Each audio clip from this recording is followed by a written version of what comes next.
Hello student, स्वागत है आपका सृष्टि यूपी बोर्ड टॉपर्स के ऑनलाइन प्लेटफॉर्म पर, जहां पर आज हम बायोलॉजी के एक महत्वपूर्ण टॉपिक के बारे में डिस्कस करने जा रहे हैं, जिसका नाम है शुक्र जनन। शुक्र जनन शुक्र जनन की एक ऐसी प्रक्रिया है जिसमें मेल जो है वो शुक्राणुओं का निर्माण करता है। मेल क्या करता है? शुक्राणुओं का निर्माण करता है। यही शुक्राणु अंडाणु से जाकर निषेचित हो जाते हैं और एक नए संतान की उत्पत्ति होती है। तो आपको क्या पता है कि शुक्राणु कैसे बनते हैं? इसी को हमको आज सीखना है कि कैसे बनते हैं, कहाँ बनते हैं और कब बनते हैं। ठीक है, एक बार में जो मेल होता है वो लगभग 20 करोड़ से 30 करोड़ शुक्राणु का निर्माण करता है। कितना? 20 करोड़ से 30 करोड़ शुक्राणु का निर्माण करता है। अब समझ जाइए कि एक अंडाणु को निषेचित करने के लिए केवल एक शुक्राणु चाहिए, लेकिन एक बार में मेल जो है वो 2.5 से 3 ml या 4 ml वीर्य निकालता है, जिसमें लगभग 20 से 30 करोड़ शुक्राणु होते हैं। सोच लीजिए, आज के डेट में देखिए, एक नीट के पेपर में 20 से 25 लाख स्टूडेंट ही केवल क्या करते हैं, भाग लेते हैं, लेकिन इसमें एक जीव बनने के लिए 20 करोड़ शुक्राणु भाग ले रहे हैं। तो समझ लीजिए कंपटीशन किस स्तर का है। कंपटीशन हमेशा आपको देना पड़ेगा, यानी आपको इस पृथ्वी पर जिंदा रहने के लिए हमेशा संघर्ष करना पड़ेगा, क्योंकि डार्विन का सिद्धांत है सर्वाइवल ऑफ द फिटेस्ट, योग्यतम की उत्तर जीविता। जो योग्य रहेगा इस धरती पर वही जीवित रहेगा। जो भी रहेगा पैदा हुआ, चाहे वो कितना भी अमीर हो चाहे जितना भी गरीब हो, उसको संघर्ष करना पड़ेगा। राहुल गांधी भी यहाँ संघर्ष कर रहे हैं, मोदी भी संघर्ष कर रहे हैं।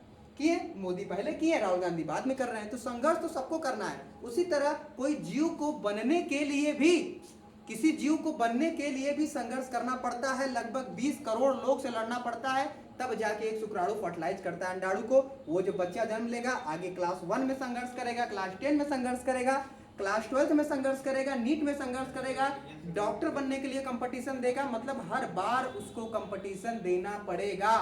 तो देख लीजिए कैसे बनता है शुक्राणु। इस पे हम लोग आते हैं। शुक्राणु बनते क्या? मेल में होता है मेल रिप्रोडक्टिव ऑर्गन। ये आपको दिख रहा होगा, ये आपका क्या है? ये आपका है पीनस।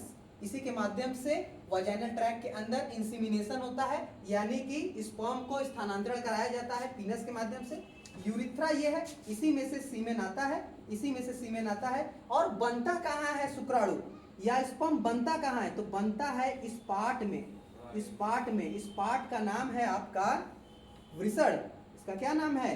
वृषण। इसी वृषण, जिसको हम लोग टेस्टिस कहते हैं, इसी वृषण के अंदर शुक्राणु बनते हैं। यानी परिभाषा यहाँ पे आपका दिया हुआ है शुक्राणु जनन, स्पर्मेटोजेनेसिस।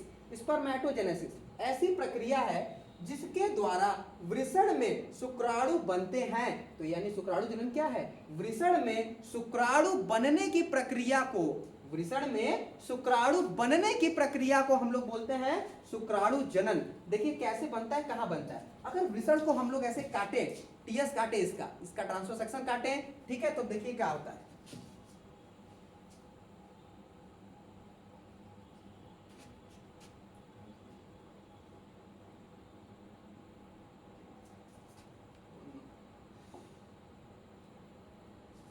अगर टीएस काटे, अगर वृषण को देखिए काटे हम लोग,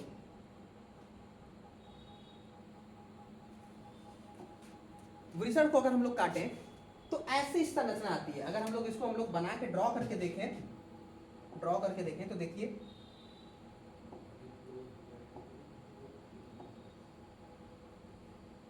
ऐसी संरचना बनी।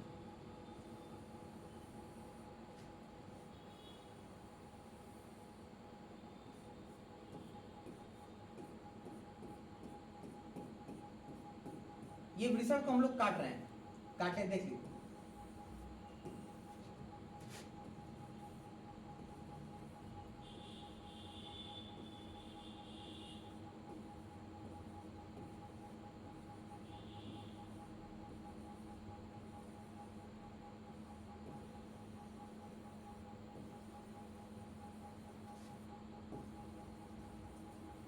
देख लीजिए, वृषण को हम लोग काटते हैं तो इसके अंदर ये नलिकाएं आपको दिख रही होंगी।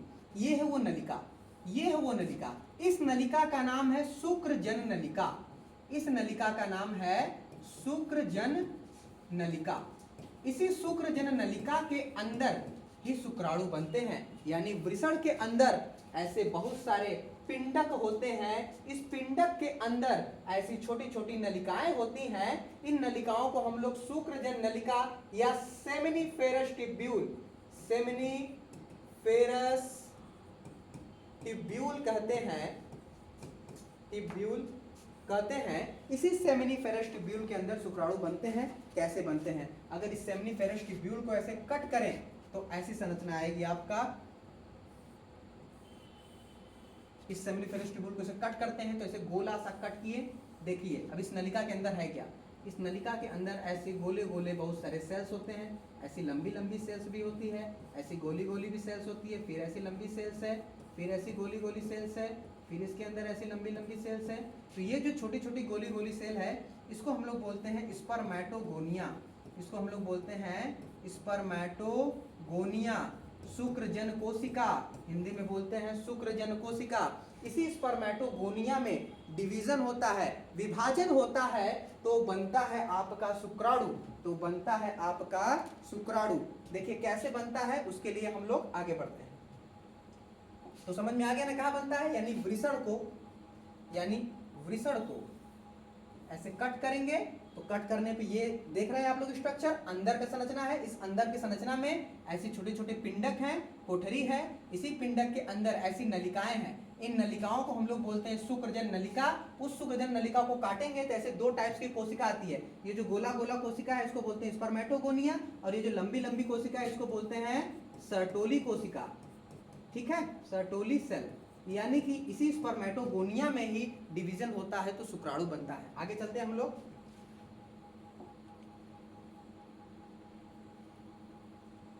देखिए अब शुक्राणु जन्म होता कैसे, बनता कैसे है शुक्राणु, बनता कैसे है। ठीक है, यहाँ पे देखिए ध्यान से, अगर आपको जानना है शुक्राणु कैसे बनता है, सबसे पहले एक कॉन्सेप्ट आपको याद करना पड़ेगा। याद क्या करना, रट लीजिए इसको। कैसे रटना है, ध्यान दीजिएगा। कोई भी सेल के अंदर जोड़े में गुणसूत्र होता है। जैसे हम लोग के अंदर क्या होते हैं, हर एक सेल के अंदर जोड़े में गुणसूत्र है, 46 गुणसूत्र है। एक सेल के अंदर कितना गुणसूत्र है, 46। ठीक है, अब 46 गुणसूत्र स्पर्म में देंगे नहीं, जब भी देंगे तो आधा देंगे, क्योंकि आधा गुणसूत्र तो आपका, आधा क्रोमोसोम तो आपका अंडाणु में भी आएगा। तो 23 गुणसूत्र हम लोग देंगे शुक्राणु में, और 23 गुणसूत्र अंडाणु में माता देगी, तो फिर जाके निषेचन हो जाएगा, तो फिर 46 गुणसूत्र बन जाएंगे। यानी याद रखिएगा, हम लोग के प्रत्येक सेल के अंदर 46 गुणसूत्र होते हैं। तो स्पर्मेटोगोनिया के अंदर भी 46 गुणसूत्र होता है, लेकिन उसको आधा करना पड़ता है। और आधा करने के लिए नेचर ने एक प्रोसेस दिया है। उस प्रोसेस का नाम है मियोसिस, अर्धसूत्री विभाजन। तो याद रखिएगा कि यहाँ पर होता है मियोसिस। मान लीजिए अगर कोई भी सेल में 46 गुणसूत्र है, 46 गुणसूत्र को हम लोग लिख सकते हैं 2n। n का मतलब 23 का गुणा को 2 में कर देंगे तो 46 हो जाएगा। ठीक है, तो 2n। तो इसके अंदर होगा मियोसिस 1 और मियोसिस 2, इतना याद रखिएगा। मियोसिस 1 से 2 सेल बनेगा, n और n। मियोसिस 1 से यानी अर्धसूत्री विभाजन 1 से बनेगा 2 सेल, n और n आधा आधा हो जाएगा। उसके बाद इसी में होगा मियोसिस 2, तो फिर n ही n रहेगा, फिर n ही रहेगा। यानी मियोसिस 1 से रिडक्शनल डिवीजन होता है, आधा हो जाएंगे। और मियोसिस 2 में इक्वेशनल डिवीजन होता है, यानी कि जितना है उतना ही रहेंगे। मियोसिस 2, तो यहाँ पर होगा आपका n और n, 4 ठो बने ना। यानी एक द्विगुणित सेल के अंदर अगर 2 बार मियोसिस होता है तो 4 अगुणित कोशिका बनती है। यही प्रक्रिया मियोसिस स्पर्म में याद रखना है, क्योंकि हम यही आपको बताएंगे। इसको आप लोग स्क्रीनशॉट रख लीजिएगा, याद कर लीजिए कि 2n सेल है, मियोसिस 1 होगा, आधा हो जाएंगे, 2 कोशिका बनेगी। फिर इसके अंदर मियोसिस 2 होगा तो 4 बनेंगे, यानी 1 से 2 दोनों n ये n सभी n बनाएगा। मतलब 2n से पहले आधा होगा, फिर n का n ही रहेगा, यानी 2n से पहले रिडक्शनल डिवीजन होगा तो आधा, फिर n का 1 से 2 बनेगा तो इक्वेशनल डिवीजन रहेगा। यानी एक 2n से 4 मियोसिस कंप्लीट होने के बाद 4 सेल बनते हैं, इतना याद रखिएगा, तब आगे आपको क्लियर हो जाएगा। ठीक है, इसको हम लोग मिटाते हैं। अब समझते हैं कि शुक्राणु जन्म होता कैसे होता है। देखिए मेल में जो शुक्राणु जन्म होता है मेल के अंदर जो शुक्राणु जनन होता है वो 14 से 15 साल की आयु में शुरू होता है। ठीक है, 14 से 15 साल की आयु में। क्यों? क्योंकि 14 से 15 साल की आयु में मेल के टेस्टिस में टेस्टोस्टेरोन बनना स्टार्ट हो जाता है। तो कैसे होता है देखिए, ध्यान दीजिएगा। अभी हम बताए हैं आपको कि जब आप वृषण को काटेंगे, वृषण के अंदर जो शुक्रजन नलिका है उसको काटेंगे तो ऐसे गोली गोली कोशिकाएं हैं, गोली गोली कोशिकाएं हैं, ऐसे लंबी लंबी कोशिकाएं हैं, ये ऐसी लंबी लंबी कोशिकाएं हैं। तो ये जो गोली गोली कोशिकाएं इसको बोलते हैं स्पर्मेटोगोनिया। Spermatogonia, spermatogonia. ये स्पर्मेटोगोनिया कैसा है? 2n है, द्विगुणित है। देखिए कैसे होता है, ये स्पर्मेटोगोनिया है 2n, ठीक है, 2n है। सबसे पहले होता क्या है, इसके पास आता है एक हार्मोन, मेल हार्मोन जिसका नाम है टेस्टोस्टेरोन। हिंदी में भी लिख सकते हैं टेस्टोस्टेरोन। इस टेस्टोस्टेरोन के प्रभाव से ये सेल ग्रोथ करता है। क्या वो करता है? ग्रोथ करता है। तो इसको हम लोग कहते हैं, ग्रोथ किया तो ये 2n ही रहेगा। इसका नाम है प्राइमरी स्पर्मेटोसाइट। प्राइमरी स्पर्मेटोसाइट, ठीक है, प्राथमिक शुक्र कोशिका, प्राथमिक शुक्र कोशिका। फिर इसके अंदर वही होगा मियोसिस वन, अर्धसूत्री विभाजन 1, यहाँ पे बना n और यहाँ पे बना n, आधा हुआ। इसको लोग बोलते हैं सेकेंडरी स्पर्मेटोसाइट। हिंदी में क्या बोलते हैं? हिंदी में द्वितीयक शुक्र कोशिका। फिर इसके अंदर क्या होगा? मियोसिस 2 होगा,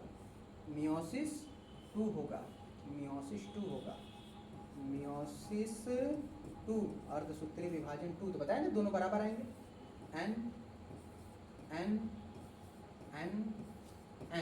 ये 4 बने स्पर्मेटिड, जिसको हम लोग बोलते हैं पूर्व शुक्राणु।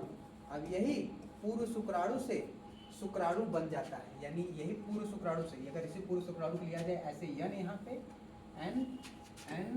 n 4 अगुणित है ना, इसमें 23 गुणसूत्र होंगे मेन के केस में, इससे बनता है शुक्राणु, ऐसे बनता है,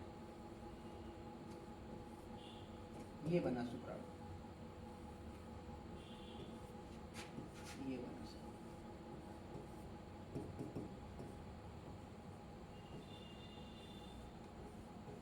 ठीक है, ये है शुक्राणु, या इसको हम लोग बोलते हैं स्पर्म। ठीक है, समझ में आएगी नहीं? तो पूर्व शुक्राणु कन्वर्ट हो जाता है शुक्राणु में, यानी पूर्व शुक्राणु से शुक्राणु बनने की प्रक्रिया को हम लोग बोलते हैं स्पर्मियोजेनेसिस। क्या बोलते हैं? स्पर्मियोजेनेसिस, शुक्र कायांतरण। तो उम्मीद है आपको समझ में आया होगा कि कैसे शुक्राणु बनता है किसी मेल के अंदर। अभी तो हम लोग ऐसे टॉपिक्स पढ़ा रहे हैं, अभी जल्द ही हम लोग 1-2 दिन के अंदर हम लोग जो है कि पूर्ण कंप्लीट चैप्टर 1 से लेकर चैप्टर 13 तक हम लोग बारीक से एक टॉपिक पढ़ेंगे इसी सृष्टि कोचिंग क्लासेस के ऐप पर, और सृष्टि यूपी बोर्ड टॉपर्स पर भी हम लोग लेक्चर को बाकायदे पढ़ते हुए चलेंगे। ठीक है, उम्मीद है आपको समझ में आया होगा। आज के लिए इतना ही, मिलते हैं अगले वीडियो में। धन्यवाद।